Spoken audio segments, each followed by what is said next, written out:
الحمد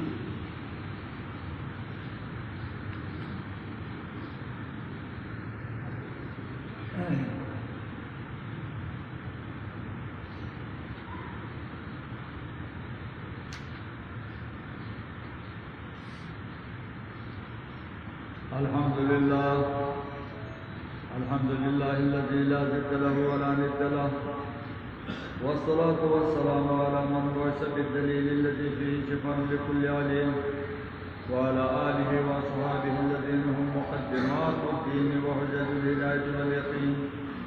أما بعد، بسم الله الرحمن الرحيم. قال النبي صلى الله عليه وسلم: من مات من أصحابي بأرض فهو شفيع لأهل تلك الأرض.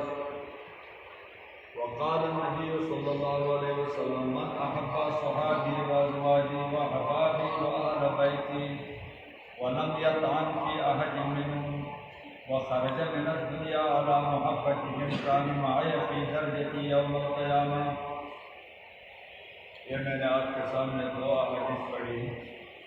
پہلی حدیث کا ترجمہ یہ ہے، بريدہ رضی اللہ تعالیٰ عنہ سے روایت ہے کہ من مات من اصحابی بأرض، رسول اللہ صلی اللہ علیہ وسلم نے فرمایا جو بھی اگر ایک میرے اصحاب میں، میرے ساتھیوں میں کوئی بھی ایک مرتا ہے بأرض، کسی زمین میں، ایک صحابی کسی زمین میں مر گیا، کسی ملک میں بھی مر گیا، صحابی کی قبر ہو، فَهُوَ شَفِيعٌ لِأَهْلِ تِلْكَ الْأَرْضِ، ان زمین والوں کے لیے وہ صحابی پورے ملک والوں کے لیے شفیع ہوگا، بشرطے کہ وہ ملک والے مسلمان ہوں، موحد ہوں. ایک مسلمان تو رسمی مسلمان ہے، ہم جو بھی ملک میں ہے اپنے کو مسلمان کہتا ہے، ہم مسلمان کہتے ہیں. جس نے کہا میں مسلمان ہوں، ہم بھی کہتے ہیں مسلمان ہیں. حالانکہ مسلمان اپنے کو مسلمان کہنے سے مسلمان نہیں ہوتا ہے. مسلمان کی صفات ہے، مسلمان ہونے کی شرائط ہے، وہ شرائط موجود ہے. کلمہ پڑھ کر ضروریات کی جو دین ہے، دین کی ضروریات آمنت باللہ میں ذکر ہے، وہ ضروریات دین کا منکر بھی نہ ہو. کلمہ پڑھنے کے بعد الیاذ باللہ مرتد بھی نہ ہو، ایسا کوئی عمل نہیں کیا ہو اس عمل سے کافر ہو، تو تب مسلمان ہوگا. بہت سے کلمہ وہ ہوتے ہیں لیکن ضروریات دین میں سے ایک کا منکر ہوتا ہے. اب مرزائی اپنے کو مسلمان کہتا ہے، اور ضروریات دین میں سے ایک یہ بات بھی ہے کہ سارے انبیاء علیہ السلام پر ایمان ہو. اگر سارے انبیاء میں سے ایک نبی پر بھی ایمان نہ ہو، یا ایک آخری نبی محمد صلی اللہ علیہ وسلم کو آخری نبی نہیں مانتا ہے، وہ مسلمان نہیں ہو سکتا ہے، حالانکہ وہ قبلہ کی طرف نماز پڑھے گا. بعض لوگوں کو اہل قبلہ لفظ سے دھوکہ ہوتا ہے. حدیث میں آتا ہے جو اہل قبلہ ہو ان کو کافر نہ کہو، اہل قبلہ ہو اس کو کافر نہ کہو. اہل قبلہ بظاہر معنی یہ ہے، اس قبلہ ہمارا قبلہ ہے بیت اللہ، اور ہم اطراف میں جو ہے ہمارے لیے مسجد حرم کی طرف ہے. فَوَلُّوا وُجُوهَكُمْ شَطْرَ الْمَسْجِدِ الْحَرَامِ، قرآن میں یہ آیا مسجد حرم کی طرف منہ کرو. وہاں مکہ میں جو ہے ان کے لیے مسجد حرم ہے، مسجد حرم کے اندر جو موجود ہو ان کا قبلہ بیت اللہ. اگر مسجد حرم کے اندر پرانی مسجد حرم میں 7 لاکھ لوگ نماز پڑھتے ہیں، ان 7 لوگوں میں کوئی ایک آدمی بھی ایسا کھڑا ہوا، مسجد حرم بہت بڑی ہے، پورا منصورہ شہر سے بھی بڑی اتنی ہے، بیت اللہ سے تھوڑا ایک طرف ہوا، نماز نہیں ہوتی. باہر مکہ میں ہے، مسجد حرم کی طرف پھیرا نماز ہوتی ہے. اور ادھر آفاق میں دنیا میں جو لوگ ہوتے ہیں ان کی نماز مسجد حرم کی طرف، وہ پوری طرف رخ کیا تو نماز ہوتی ہے، ان کو اہل قبلہ کہتے ہیں. تو حدیث میں آتا ہے جو اہل قبلہ ہو وہ مسلمان ہیں، ان کو کافر نہ کرو. ابھی مرزائی بھی اہل قبلہ ہے، روافض بھی اہل قبلہ ہیں، وہ قبلے کی طرف رخ کرتے ہیں، حالانکہ مرزائی مضبوط کافر ہیں، ان کے کفر میں شک نہیں ہے۔ اسی طرح روافض شیعہ، شامی ہمارے فقہ حنفی کی ایک مضبوط کتاب ہے، کبھی کتاب ہے شامی، در مختار کہتے ہیں، رد مختار، در مختار پر شامی یہ رد مختار اوپر حاشیہ ہے، اس کو شامی کہتے ہیں، یہ کبھی کتاب ہے فقہ حنفی میں۔ اس نے رسائل شامی ایک اور کتاب لکھی ہے، اس میں لکھتا ہے من شک فی کفرہم فہو کافر، جس نے روافض شیعہ کے کفر میں شک بھی کیا وہ کافر ہوگا، شک بھی کیا وہ کافر ہوگا، ان کے کفر میں کوئی شک کرتا ہے وہ بھی کافر ہوگا، کافر نہ کہنے والا تو طریق اولا سے کافر ہوگا، حالانکہ وہ بھی قبلے کی طرف رجوع کرتے ہیں۔ تو اہل قبلہ کا معنی نہیں سمجھتے ہیں، اہل قبلہ ان کو کہتے ہیں کہ ضروریات دین میں سے ایک امر کا منکر نہ ہو، ضروریات دین میں سے ایک کام کا منکر نہیں ہے، اس کا نام ہے اہل قبلہ۔ اہل قبلہ کا یہ مطلب نہیں ہے صرف بیت اللہ کی طرف رخ کرے تو مسلمان ہوا، اب بیت اللہ کی طرف رخ کرتا ہے لیکن آخری نبی محمد صلی اللہ علیہ وسلم کو آخری نبی نہیں مانتا ہے تو ہم مسلمان کہیں گے اس کو وہ کافر ہے۔ ایک آدمی بیت اللہ کی طرف رخ کرتا ہے لیکن وہ علی کو بھی نبی کہتا ہے، یا علی رضی اللہ تعالیٰ عنہ کو الہ کہتا ہے، یا نبی کا بلا فصل خلیفہ کہتا ہے جو نصوص کے خلاف ہے، یا کہتا ہے نبی کا وصی ہے۔ ایسا آدمی ہو، عبداللہ بن سبا یہودی بظاہر کلمہ پڑھتا تھا، اپنے کو مسلمان کا، علی رضی اللہ تعالیٰ عنہ کو دھوکہ دیا، میں آپ کا محب ہوں، اس کے ممبر کے سامنے بیٹھا اور اس نے یہ پورا فتنے جتنے بھی ہیں پورے فتنے اس نے پیدا کیا۔ عثمان رضی اللہ تعالیٰ عنہ کا شہید ہونے کا سبب بھی یہ عبداللہ بن سبا بنا، اس نے خطوط بھیجا دیہاتوں میں، سادہ زمانہ تھا، دیہاتوں میں خطوط بھیج کر خط میں لکھا عثمان کے جتنے ملازم ہیں، عثمان کے عامل جتنے بھی ہیں یہ سب ظالم ہیں، اور جمع ہو جاؤ، اکٹھے ہو جاؤ، سارے یہ خوارج اکٹھا کیا۔ اس کے نتیجے میں علی رضی اللہ تعالیٰ عنہ کے شہید ہونے کا سبب بھی یہ خوارج ہے، عثمان رضی اللہ تعالیٰ عنہ کو شہید کرنے کا بھی یہ خوارج سبب ہے، اور پھر علی رضی اللہ تعالیٰ عنہ کو الہ کہنے والا بھی اس عبداللہ بن سبا کے گروپ میں کچھ لوگ ہیں، انہوں نے علی رضی اللہ تعالیٰ عنہ کو خدا کہا اور کچھ نے کہا کہ یہ اللہ کا نبی ہے۔ ابھی محمد صلی اللہ علیہ وسلم آخری نبی ہے، کوئی علی رضی اللہ تعالیٰ عنہ کو بھی نبی کہا، وہ حالانکہ اہل قبلہ ہے، قبلے کی طرف رخ کرتا ہے، اس کو مسلمان کہیں گے نہیں۔ جو غلام احمد قادیانی کو نبی کہتے ہیں وہ بڑے مضبوط کافر ہیں، ان کے کفر میں تو شک ہے، پوری دنیا متفق، پوری دنیا کے مسلمان متفق ہے، وہ بڑا کافر ہے، وہ بھی اہل قبلہ ہے، قبلے کی طرف رخ کرتے ہیں جیسا شیعہ قبلے کی طرف رخ کرتے ہیں۔ تو قبلے کی طرف رخ کرنے سے دھوکہ نہ کھو، اہل قبلہ کا مطلب یہ نہیں ہے کہ صرف اس قبلے کی طرف رخ کرے، ہو قبر پرست اور نبی کو بھی مانتا ہو، شرک بھی کرتا ہو، قبروں کو سجدے بھی کرتا ہو اور قبلے کی طرف رخ بھی کرتا ہے تو مسلمان ہوگا۔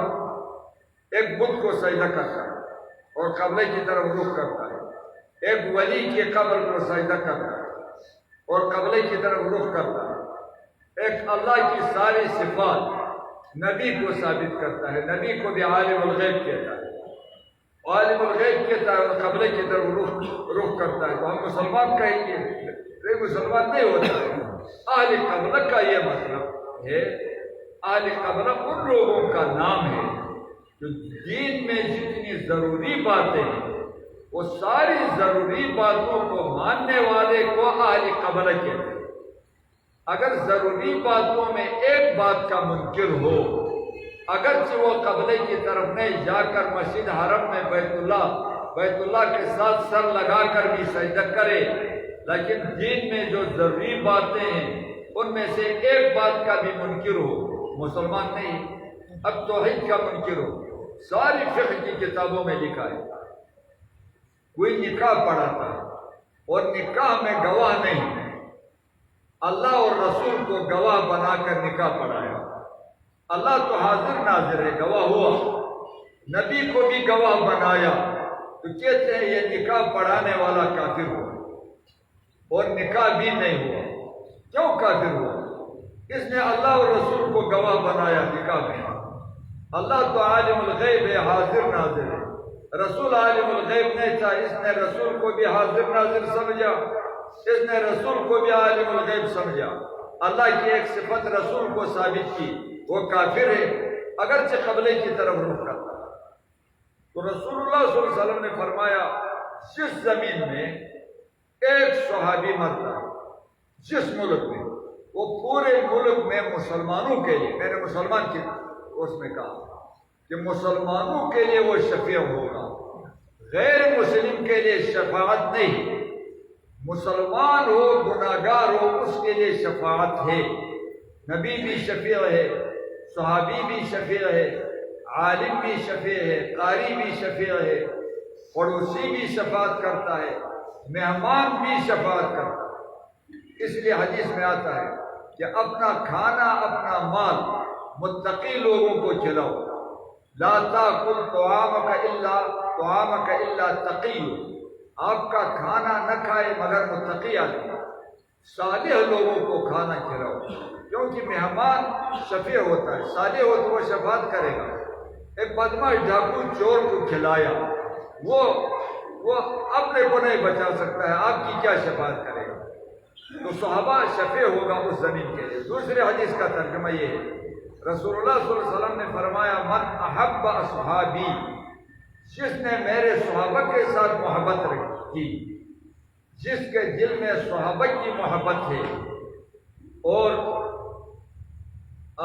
ازواج مطہرات کے ساتھ محبت ہے، اور میرے جو دوست ہیں صحابہ ان کے ساتھ محبت ہے، میرے گھر والوں کے ساتھ محبت ہے، وَلَمْ يَطْعَنْ فِي أَحَدٍ مِّنْهُمْ، کسی نے تان نہیں لگایا، لان تان نہیں کیا ایک صحابی کے بارے میں، ایک صحابی پر بھی لان تان نہیں، میرے ازواج مطہرات میں سے ایک پر بھی لان تان نہیں، اس یہ عقیدہ رکھتا تھا وَخَرَجَ مِنَ الدُّنْيَا عَلَى مُحَبَّتِ، دنیا سے نکلا مر گیا، موت تک صحابہ کی محبت دل میں تھی، ازواج مطہرات کی محبت دل میں تھی۔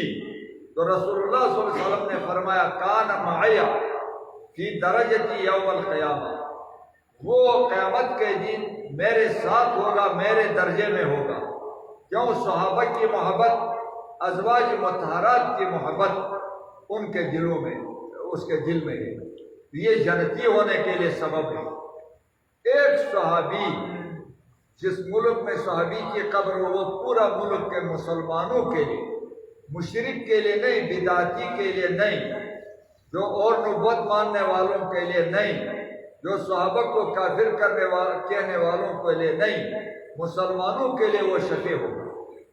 اور صحابہ کی محبت، ازواج مطہرات کی محبت، یہ دخول جنت کا سبب ہے۔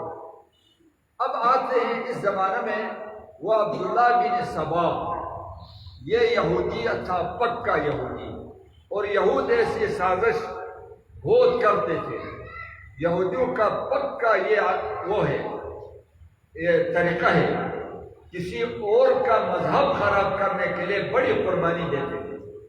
یہ نصارہ عیسیٰ علیہ السلام کو ماننے والوں کو نصارہ کہتے ہیں، انجیل پر ایمان لایا عیسیٰ علیہ السلام پر، یہود نے عیسیٰ علیہ السلام کا بھی انکار کیا، انجیل کا بھی انکار کیا۔ یہ عیسائی اپنے زمانے میں رسول اللہ صلی اللہ علیہ وسلم سے پہلے اپنے زمانے میں یہ مسلمان تھا۔ جب رسول اللہ صلی اللہ علیہ وسلم کی بعثت ہو گئی، انہوں نے قرآن اور رسول اللہ پر ایمان نہیں لایا، کافر ہو گئے۔ ابھی یہ عیسائی اپنے زمانے میں مسلمان تھے، پکے مسلمان تھے، صحیح مسلمان تھے۔ ان کے لیے آسمان سے مائدہ جب انہوں نے سوال کیا یا اللہ ہمیں تیار ایک کھانا بھیج دے تاکہ عیسیٰ علیہ السلام کا معجزہ ہوگا، ہمارا دل اور بھی، ہمارا یقین اور بھی مضبوط ہوگا کہ ہم اسلام میں اور بھی پکے ہوں گے۔ اپنے آنکھوں سے دیکھا، غیب سے کھانا آیا۔ یہ کدھر عیسیٰ علیہ السلام کے ساتھ گئے تھے، 500 آدمی تھے، جنگل میں تھے، بھوک لگی، کھانے کے لیے کچھ نہیں تھا۔ عیسیٰ علیہ سورہ مائدہ میں ہے، قرآن میں عیسیٰ علیہ السلام سے مطالبہ کیا، آپ سوال کریں اللہ ہمیں تیار کھانا دے دے۔ عیسیٰ علیہ السلام نے سوال کیا، اللہ نے تیار کھانا بھیجا، اتنا بھیجا، جنت کا کھانا تھا، انہوں نے بھی کھایا، جو نیچے گھروں میں تھے ان کو بھی ملا۔ ایسے صحیح مسلمان تھے اور پکے مسلمان تھے۔ اب یہود کو غصہ آتا تھا کہ نصارہ اپنے دین پر مضبوط کیوں ہیں۔ ایک یہودی وزیر نے، بادشاہ یہودی تھا، وہ نصارہ کو قتل کرتا تھا، اور نصارہ صحیح مسلمان تھے۔ یہودی ایک وزیر تھا، وزیر نے کہا یہ نصارہ اتنے زیادہ ہیں، قتل کر کے ہم ان کو ختم نہیں کر سکتے، ان کو لڑانا ہے، ان کا مذہب خراب کرنا ہے، مذہب میں شکوک پیدا کرنا ہے، تو آپس میں خود لڑیں گے، ہمیں قتل کرنے کی کیا ضرورت ہے، آپس میں ایک دوسرے کو قتل کرنا ہے۔ تو بادشاہ نے کہا پھر کس طرح لڑائیں گے؟ وزیر نے کہا میں نصارہ بنوں گا، میں اعلان کروں گا کہ میں نصارہ ہوں، عیسائی ہوں، آپ مجھے سزا دیں، میرے ہاتھ پاؤں کاٹے۔ دیکھو نصارہ کا دین خراب کرنے کے لیے اتنی قربانی دیتا ہے، کہتا ہے میرے ہاتھ پاؤں کاٹو، جان دیتا ہے لیکن دوسرے کا مذہب خراب کرتا ہے۔ اس نے اعلان کیا میں عیسائی ہوں، تو بادشاہ نے سزا کے طور پر اس کے ہاتھ پاؤں کاٹ کر کہا کہ اس کو پھانسی دے دو۔ پھر کچھ لوگوں نے سفارش کیا تو پھانسی سے بچایا، مشورہ تھا۔ ابھی عیسائیوں نے دیکھا تو وزیر نے اتنی قربانی دے دی، اپنے ہاتھ پاؤں کاٹوایا ان کے مذہب کے لیے، انہوں نے اس کو پیر بنایا، اپنا مقتدا بنایا، پیشوا بنایا۔ عیسائی اندر سے یہودی، ظاہر عیسائی، پیر بنا، اس نے جو بھی کہا وہ مانتے تھے عیسائی۔ کچھ عرصے کے بعد جب سارے عیسائی اس پر متفق ہو گئے، اس کے معتقد ہو گئے، اس نے کہا کہ ابھی میں خلوت میں بیٹھتا ہوں، ملاقاتیں نہیں کرتا۔ کچھ عرصہ وہ خلوت میں بیٹھا، کسی سے ملاقات نہیں کرتا۔ اس وقت اندر خلوت میں تنہائی میں کیا کرتا تھا؟ 12 رسالے لکھا، 12 چھوٹے 12 کتابیں لکھی، ہر کتاب میں الگ الگ مذہب لکھا، باتیں لکھی۔ اور عیسائیوں نے تو اس کو پیر مانا تھا۔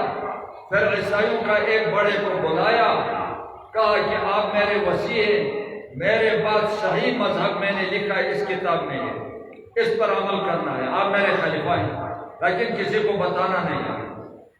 اس طرح 12 آدمی کو 12 رسالے دے دی، ہر ایک رسالہ میں دوسرے کے خلاف باتیں، اور ہر ایک سے کہا تھا بتانا نہیں ہے، خاموش بیٹھے، میرے مرنے کے بعد پھر آپ اعلان کریں کہ میں خلیفہ ہوں۔ جب وہ مردار ہوا، مر گیا، تو 12 آدمی اٹھے، انہوں نے کہا، ہر ایک نے کہا میں خلیفہ ہوں اس کا، صحیح دین میرے پاس ہے، کتاب دکھایا۔ 12 گروپ بن گئے، 12 گروپ بن کر قتال شروع ہوا۔ تو یہودی بس آرام سے بیٹھے، عیسائی آپس میں لڑتے تھے، ایک دوسرے کو قتل کرتے تھے، 12 گروپ بن گئے۔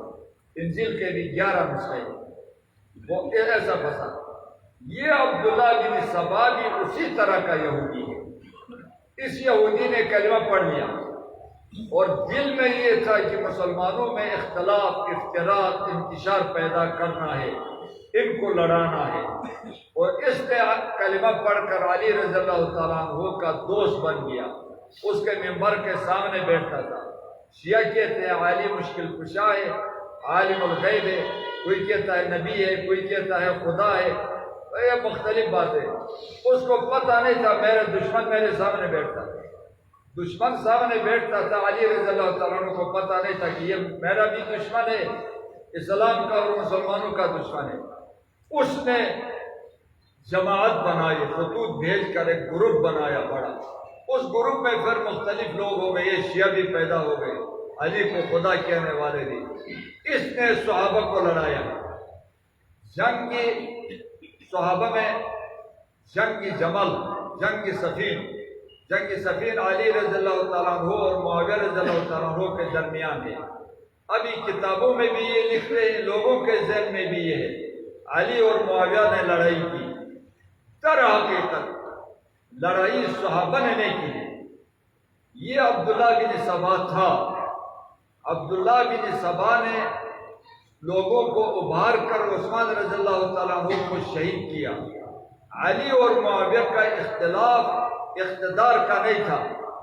معاویہ رضی اللہ تعالیٰ عنہ فرماتے تھے آپ خلیفہ ہیں، آپ کو ہم خلیفہ مانتے ہیں، صرف اتنا میں کہتا ہوں کہ عثمان کے قاتلوں سے قصاص لے. اور علی رضی اللہ تعالیٰ عنہ فرماتے تھے ابھی بیعت مکمل نہیں ہو گئے ہیں، ہم مضبوط نہیں، خلافت مضبوط نہیں، مضبوط ہونے کے بعد قصاص لیں. صرف یہ دو باتیں. معاویہ کہتا ہے جلدی قصاص لیں اور علی کہتا ہے مضبوط ہونے تک صبر کر. قصاص پر دونوں متفق ہیں. ابھی یہ عبداللہ بن سبا نے جو گروپ بنایا تھا بہت زیادہ تھا. اس نے سمجھا اگر ان کا اتفاق آیا تو ہمارا خیر نہیں، عثمان کو تو میرے گروپ نے شہید کیا ہے تو ہم سے قصاص لیں گے. یا قصاص میں ایک آدمی قتل ہوگا؟ نہیں، بہت قتل ہوتے تھے. اس کی وجہ یہ ہے عثمان رضی اللہ تعالیٰ عنہ پر حملہ کیا ہے بہت لوگوں نے، اکٹھے ہو کر بہت لوگوں نے حملہ کیا ہے. شیعوں نے اپنے سے یہ مشہور کیا کہ عثمان پر سب سے پہلے حملہ ابو بکر کا بیٹا محمد نے کیا. جھوٹ، ابو بکر کے بیٹے محمد نے عثمان پر حملہ نہیں کیا ہے. عثمان تلاوت کرتا تھا، گھر کے اندر بیٹھا تھا. یہ بہت لوگ اکٹھے گئے ہیں، سب نے حملہ کیا ہے. تو 100 یا 200 آدمی بھی ایک کو قتل کرتے ہیں، وہ سب قصاص ہوتے ہیں. تو سبائیوں نے سمجھا کہ ہم سب کو ابھی ہم میں سے 40 یا 50 یا 100 آدمی قتل ہوتے ہیں، ان کو اتفاق کے لیے نہ چھوڑیں. اب نہ علی کا ارادہ ہے نہ معاویہ کا ارادہ ہے جھگڑے کا. یہ انہوں نے رات کو مشورہ کر کے دو گروپ بن گئے. ایک گروپ معاویہ کے ساتھ ہوا، ایک گروپ علی کے ساتھ ہوا. ابھی صحابہ کا، صحیح تابعین کا کوئی لڑائی کا ارادہ نہیں. انہوں نے آپس میں لڑائی شروع کی. ادھر سے بھی 1000-2000 آدمی اٹھے، ادھر سے بھی اٹھے. ابھی اور لوگوں کو پتہ نہیں چلا. جو معاویہ کے ساتھ مخلص تھے وہ بھی اٹھے، علی کے ساتھ جو مخلص مسلمان تھے وہ بھی اٹھے. تاخیر نہیں ہوتا تھا، لڑائی ہوتا ہے، اس میں کئی لاکھ شہید ہوئے. ابھی اسی طرح جنگی جمل اونٹ کو کہتے ہیں، جمل اونٹ کو کہتے ہیں. ام المومنین عائشہ رضی اللہ تعالیٰ عنہ مدینہ سے عثمان کے شہید ہونے کے بعد علی کوفہ میں خلیفہ تھا. ام المومنین علی کے پاس گئے رضی اللہ تعالیٰ عنہ کہ قصاص کا مطالبہ کرتی تھی، عثمان کے قاتلوں سے قصاص لے. یہ مطالبہ کرنے کے لیے کوفہ میں گئی اور علی کو مجبور کیا کہ آپ حکم دے دیں قصاص کا. آخر علی رضی اللہ تعالیٰ عنہ مجبور ہوا. اعلان کیا علی رضی اللہ تعالیٰ عنہ نے کل عثمان کے قاتلوں سے قصاص لیں گے. خلیفہ نے اعلان کیا. ام المومنین اور علی رضی اللہ تعالیٰ عنہ کا اتفاق ہوا. اب یہ کل قصاص لینا تھا. آج رات کو یہ سبائیوں نے پھر وہ سمجھے، انہوں نے کہا ہمارا خیر نہیں، کل ہم قتل ہوتے ہیں، اور قتل ہمیں پکڑ کر قتل کرنے کی نوبت نہ آئے. ایسا کام کریں، لڑائی شروع کریں جی آپس میں ماریں گے. لیکن لڑائی میں مشورہ کیا کہ ہم بھی جو صحابی ہے، تابعی ہے، مسلمان ہے، اس کو قتل کریں. ام المومنین کے ساتھ بھی جو صحابی ہے، کھڑا ہے یا تابعی ہے، آپ اس کو قتل کریں. لڑائی بھی ان خارجوں نے، ان سبائیوں نے دو گروپ بن کر یہ لڑائی شروع کی. ابھی علی بھی حیران ہے، ام المومنین عائشہ بھی حیران ہے. لڑائی کس طرح شروع ہو گئی؟ اب دیکھا تو عائشہ کے ساتھ جتنے لوگ تھے وہ سب لڑتے ہیں، تو ام المومنین بھی اپنے اونٹ پر سوار ہو کر لڑنے والوں کے ساتھ آگے آگے چلتی تھی۔ پتہ نہیں کس نے لڑایا، لڑائی ان شیعوں نے، عبداللہ بن سبا نے لڑایا۔ آخر ایک آدمی نے آ کر ام المومنین کا جو اونٹ ہے، اونٹ کا پاؤں کاٹا تاکہ یہ آگے نہ جائے۔ جتنی وہ آگے بڑھتی تھی تو لوگ تو پیچھے نہیں ہٹتے تھے، ام المومنین کے پیچھے جاتے تھے، سب ختم ہوتے تھے۔ جب اونٹ بیٹھا لوگ بھی بیٹھے۔ اب یہ جنگ جمل بظاہر دیکھنے میں علی اور ام المومنین عائشہ کے دو گروپ لڑتے ہیں، حقیقت میں نہیں۔ نہ ام المومنین لڑتی تھی نہ علی لڑتا تھا، دونوں موافق تھے عثمان کے قاتلوں سے قصاص لینے کا، لیکن قصاص کس سے لینا تھا؟ یہ عبداللہ بن سبا کے گروپ سے، جس نے یہ شیعہ بنایا ہے، یہ شیعہ پوری دنیا میں یہ فتنہ پیدا کیا۔ انہوں نے اپنے کو بچانے کے لیے، جیسا حسین کو شہید کیا کربلا میں، یزید سے اپنے کو بچانے کے لیے واللہ شیعوں نے قتل کیا۔ علی حسین کو، اہل بیت کو شیعوں نے قتل کیا اپنے کو بچانے کے لیے۔ ابھی اپنے کو بچانے کے لیے جنگ صفین میں علی اور معاویہ کو بھی انہوں نے لڑایا ہے، دو گروپ بن کر، دو بڑے بڑے گروپ بن کر لڑتے تھے۔ تو لڑائی شروع ہو تو تاخیر نہیں ہوتا تھا، پر لڑتے۔ جنگ جمل میں بھی انہوں نے مشورہ کر کے، یہ بظاہر علی اور عائشہ، حقیقت میں یہ لوگ لڑائی کر کے قصاص سے اپنے کو بچایا۔ ابھی جو شیعہ پوری دنیا میں پھیلے ہیں وہ عبداللہ بن سبا نے بنایا۔ ان کا عقیدہ کیا تھا؟ کیونکہ علی رضی اللہ تعالیٰ عنہ اور معاویہ کی مخالفت تھی، وہ مخالفت اقتدار کے لیے نہیں، عثمان کے قاتلوں سے قصاص لینے کے بارے میں۔ ایک کہتا جلدی کرو، ایک کہتا ہے تھوڑا دیر سے قصاص لیں گے۔ ام المومنین اور علی کی لڑائی کوفہ میں جو جنگ جمل ہے، بہت تعداد میں مسلمان اس میں اچھے اچھے اعلیٰ مسلمان شہید ہو گئے۔ یہ سبائیوں کے ہاتھ سے، شیعوں کے ہاتھ سے ہو گئے۔ وہ ایسے اپنا آدمی ختم نہیں کرتے تھے۔ دو گروپوں نے مشورہ کیا ہے، صبح ہم لڑائی شروع کریں گے، آپ بھی صحابی تابعی صحیح مسلمان کو دیکھ کر قتل کریں گے، ہم بھی صحیح مسلمان کو دیکھ کر قتل کریں گے۔ خود قتل نہیں ہوتے، دونوں گروپوں کو قتل کرتے ہیں۔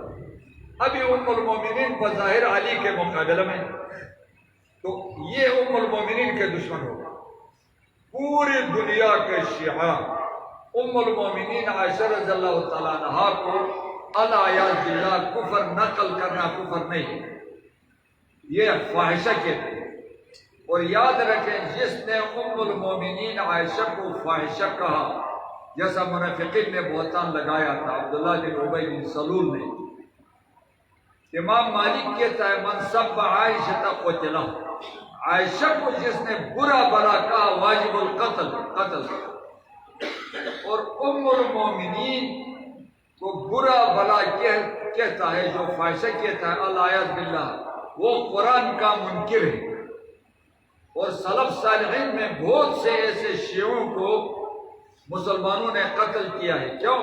ام المومنین کو قرآن میں پاک کہا گیا ہے، طیبہ کہا گیا ہے، اور اللہ نے فرمایا جو بہتان منافقین نے لگایا ہے اس سے عائشہ پاک ہے۔ قرآن سورہ نور کی 13 آیتیں ام المومنین عائشہ کے بارے میں نازل ہیں۔ جو عائشہ کو پاک طیبہ نہیں کہتا ہے وہ سورہ نور کا انکار کرتا ہے، تو سورہ نور کا انکار کرے وہ مسلمان ہوتا ہے؟ قرآن کا ایک جملے کا منکر بھی مسلمان نہیں ہوتا ہے۔ یہ ابھی ایسے لوگ پیدا ہو رہے ہیں اہل علم میں بھی، وہ کہتے ہیں شیعہ کافر نہیں، تھوڑے یا سیاسی لوگ ہیں اپنے ووٹ کے لیے، اور یا کوئی بے علم مولوی ہے، وہ بے علم ہونے کی وجہ سے یہ نہیں سوچتے ہیں۔ پہلے زمانے میں تابعین کے زمانے میں مناظرے ہو گئے، مناظرے ہو کر مسلمانوں نے شیعوں کا، اس زمانے میں شیعوں کا کفر ثابت کیا ہے۔ کیوں کافر ہیں؟ قرآن کے منکر ہیں۔ قرآن کی کون سی آیات کے منکر ہیں؟ قرآن میں ہے الطیبات للطیبین، پاک عورتیں پاک مردوں کے نکاح میں آتی ہیں۔ رسول اللہ سے پاک دنیا کون ہے؟ خدا کی مخلوق میں کوئی نہیں۔ اس کے نکاح میں ام المومنین آئی ہے، اور ام المومنین اگر پاک نہیں ہو گئی تو رسول اللہ بھی طیبین میں نہیں ہوتا ہے۔ الحمدللہ جس نے عائشہ کو طیبہ نہیں کہا، رسول اللہ صلی اللہ علیہ وسلم بھی طیب نہیں ہوتا ہے۔ جس نے رسول اللہ کو طیب نہیں کہا، اس سے بڑا کافر کون ہوتا ہے؟ جو سورہ نور کا انکار کرے اس سے بڑا کافر کون ہوتا ہے؟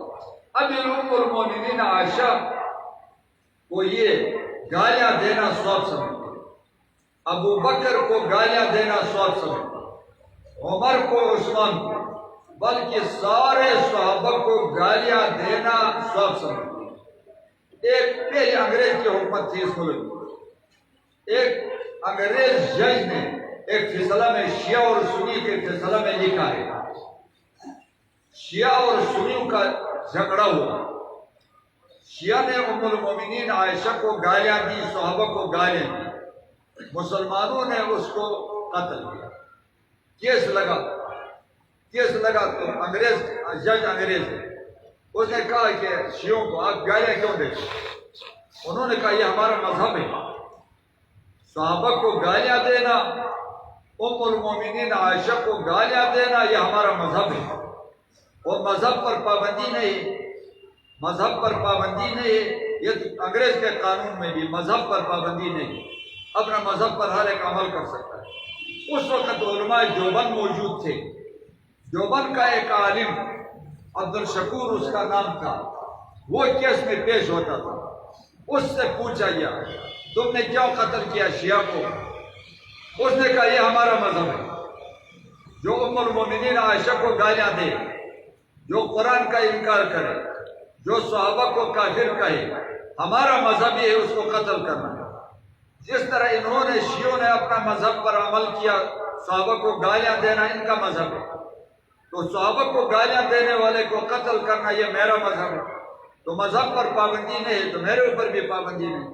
مسلمان جیت گئے، دونوں نے دعویٰ کیا اپنا مذہب کا۔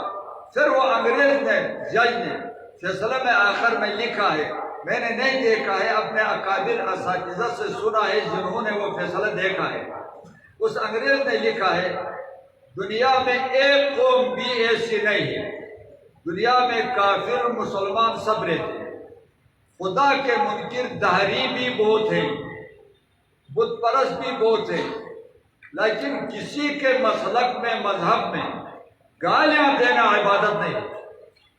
صرف شیعوں کا یہ گندہ مذہب ہے، اس میں گالیاں دینا عبادت ہے، ان کا مذہب ہے گالیاں دینا۔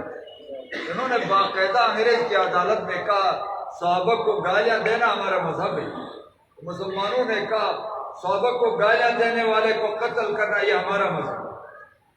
ہر ایک نے اپنا مذہب پر عمل کیا، مسلمان جیتا ہے ان کے مذہب میں۔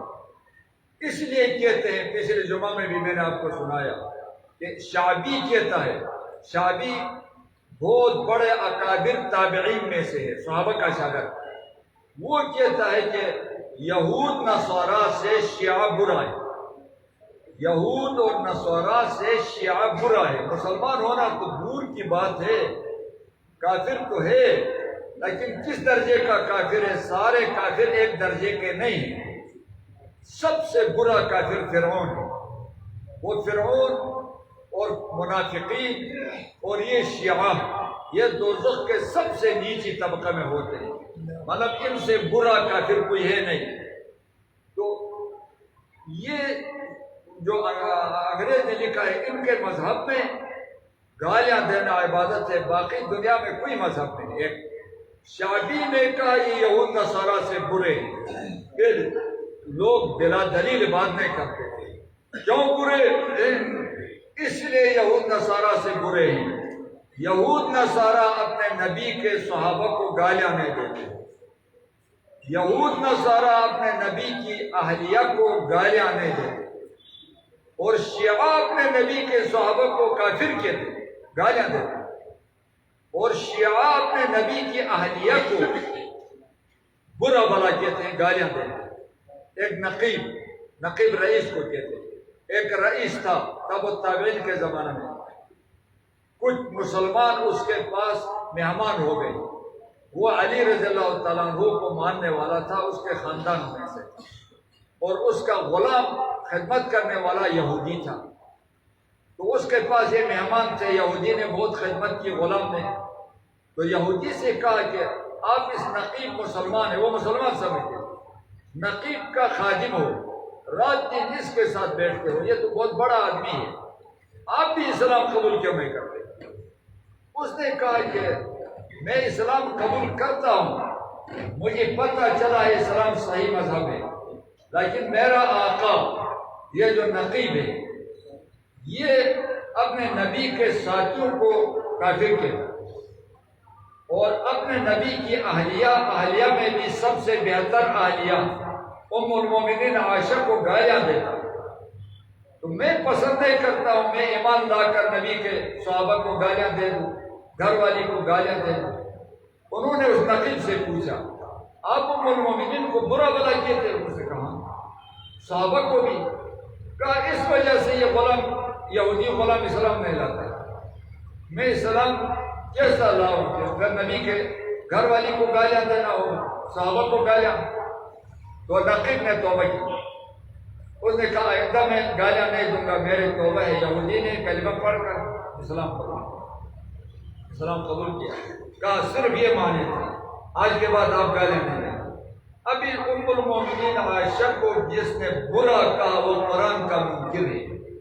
میں حیران ہوں، عام ایک مسلمان ٹیکسی چلانے والا، دیہات پر کام کرنے والے سے بھی پوچھے، قرآن نہ ماننے والا مسلمان ہوتا ہے؟ وہ بھی کہے گا نہیں قرآن نہیں مانتا ہے تو وہ مسلمان نہیں، ہر ایک کہے گا۔ اب ایسے ہر ایک ہی اس مسئلے کو سمجھتا ہے جو قرآن نہیں مانتا ہے وہ مسلمان نہیں ہوتا ہے۔ تو شیعہ قرآن نہیں مانتا ہے تو کس طرح مسلمان ہوگا جب قرآن نہیں مانتا ہے مسلمان ہوگا؟ اور ام المومنین عائشہ کا درجہ، علمی درجہ کیا ہے؟ ابو موسیٰ اشعری رضی اللہ تعالیٰ عنہ فرماتے ہیں اصحاب کرام کا دقیق علم تھا، گہرائی کا علم تھا، سارے صحابہ بڑے علماء تھے، بڑے جتنا بھی بڑا عالم ہو اس کو شکوک آتے ہیں، سارا علم نہیں ہوتا ہے، سارا علم کلی نبی کے پاس بھی نہیں ہوتا ہے، نبی اللہ کا محتاج ہے، اللہ سے سوال کرتا ہے، اللہ وحی بھیجتا ہے، اور علماء ایک دوسرے سے پوچھتے ہیں، قرآن میں بھی ہے فَاسْأَلُوا أَهْلَ الذِّكْرِ إِن كُنتُمْ لَا تَعْلَمُونَ، اگر ایک مسئلہ میں علم نہ ہو اہل علم سے پوچھتے تھے۔ صحابہ قرآن کی تفسیر میں جس آیات میں بھی صحابہ کو شک آیا یا کسی مسئلہ میں بھی شک آیا تو ابو موسیٰ اشعری رضی اللہ تعالیٰ عنہ فرماتے ہیں کہ ہم ام المومنین عائشہ کے پاس قاصد بھیجتے تھے، کوئی لونڈی یا غلام یا آدمی، وہ پردہ کے پیچھے سے جا کر مسئلہ پوچھتے تھے، جس آیات کی بھی تفسیر پوچھا ہے اس کا علم عائشہ کے پاس ہوتا تھا، اور جو بھی مسئلہ ام المومنین عائشہ سے پوچھا وہ مسئلہ اس کو یاد ہوتا تھا، سارے صحابہ کے اشکال دور ہوتے تھے۔ اور سخا کتنا تھا، سخا کہتے ہیں کہ ایک دفعہ غنیمت میں سے غالباً معاویہ رضی اللہ تعالیٰ عنہ کا زمانہ ہے، 70,000 درہم انہوں نے بھیجا ہے، یا جزیہ ہے یا غنیمت بھیجا ہے، 70,000۔ اور ام المومنین عائشہ روزہ تھی، ایک لونڈی تھی، خدمت کرتی، 70,000 درہم آج کر کے 70 لاکھ سے زیادہ ہے، 70 لاکھ سے زیادہ۔ سخی اتنی تھی، اس نے کہا کہ جلدی فقراء کو بلاؤ، محتاج لوگوں کو بلایا، ایک مجلس میں 70,000 درہم تقسیم کر کے ختم۔ ابھی ہے روزہ، جب افطاری کا وقت قریب ہوا لونڈی نے کہا ام المومنین افطاری کے لیے 1 درہم تو رکھنا تھا، ہم افطاری کرتے، اس نے کہا یاد نہیں رہا، افطاری کے لیے یہ یاد نہیں آیا کہ افطاری کے لیے 1 درہم یا 2 درہم رکھنا تھا، یاد نہیں آیا۔ سخا اتنا تھا اور علم اتنا تھا، کتابوں میں لکھا ہے ساری صحابیات بھی علم والی تھی، صحابیات بھی جاہل نہیں، صحابہ خود علماء، ان کے گھر والیاں بھی علماء عالمات تھی، سارے صحابیات کا علم جمع کر کے ایک ام المومنین عائشہ کے علم کو نہیں پہنچا، اس کو یہ گالیاں دیتے۔ یہ ابو بکر قاضی عیاض نے لکھا، یاد رکھیں، 4 خلفاء، ایک عائشہ، ان کو جس نے بھی برا بلا کہا واجب القتل ہے، اور صحابہ کو برا بلا کہا، کافر نہیں، اور برا بلا کہا تو وہ واجب الضرب ہے، اس کو مارنا واجب ہے۔ لیکن یہ دونوں کام، قتل اور مارنا، ہے حق حکومت کا۔ ایسا نہیں کہ اپنی خواہش پوری کرنے کے لیے پاکستان میں لوگ، عام آدمی کوئی نوجوان اٹھتا ہے کسی شیعہ کو قتل کرتا ہے، یہ جائز نہیں، یہ قتل حدن ہے۔ حکومت کا حق ہے قتل کرے، عوام کا حق نہیں ہے قتل کرے، عوام کا حق نہیں ہے کہ مارے ان کو، عوام کا حق نہیں ہے۔ لیکن ایمانی جذبہ کی وجہ سے کسی کے سامنے ام المومنین کو گالیاں کوئی دیتا ہے، ابو بکر کو یا خلفائے راشدین کو، لوگ برداشت نہیں کر سکتے ہیں، لڑتے ہیں۔ لیکن مسئلہ یہ ہے، قتل حکومت کا حق ہے۔ حکومت میں اکثر شیعہ ہیں، حکومت میں اکثر جو مقتدر لوگ ہیں وہ شیعہ ہیں، تو ان کو آزادی ہے، آزادی ہے ان دنوں میں، وہ اصحاب کرام کو گالیاں دیتے ہیں اور اس کو عبادت سمجھتے ہیں۔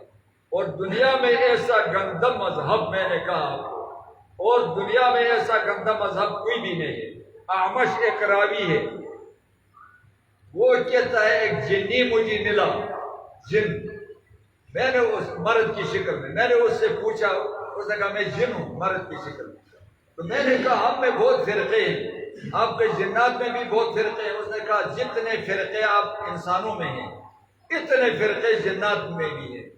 تو اعمش رحمۃ اللہ علیہ کہتا ہے میں نے جنی سے پوچھا آپ سارے فرقوں میں برا فرقہ کس کو سمجھتے ہیں؟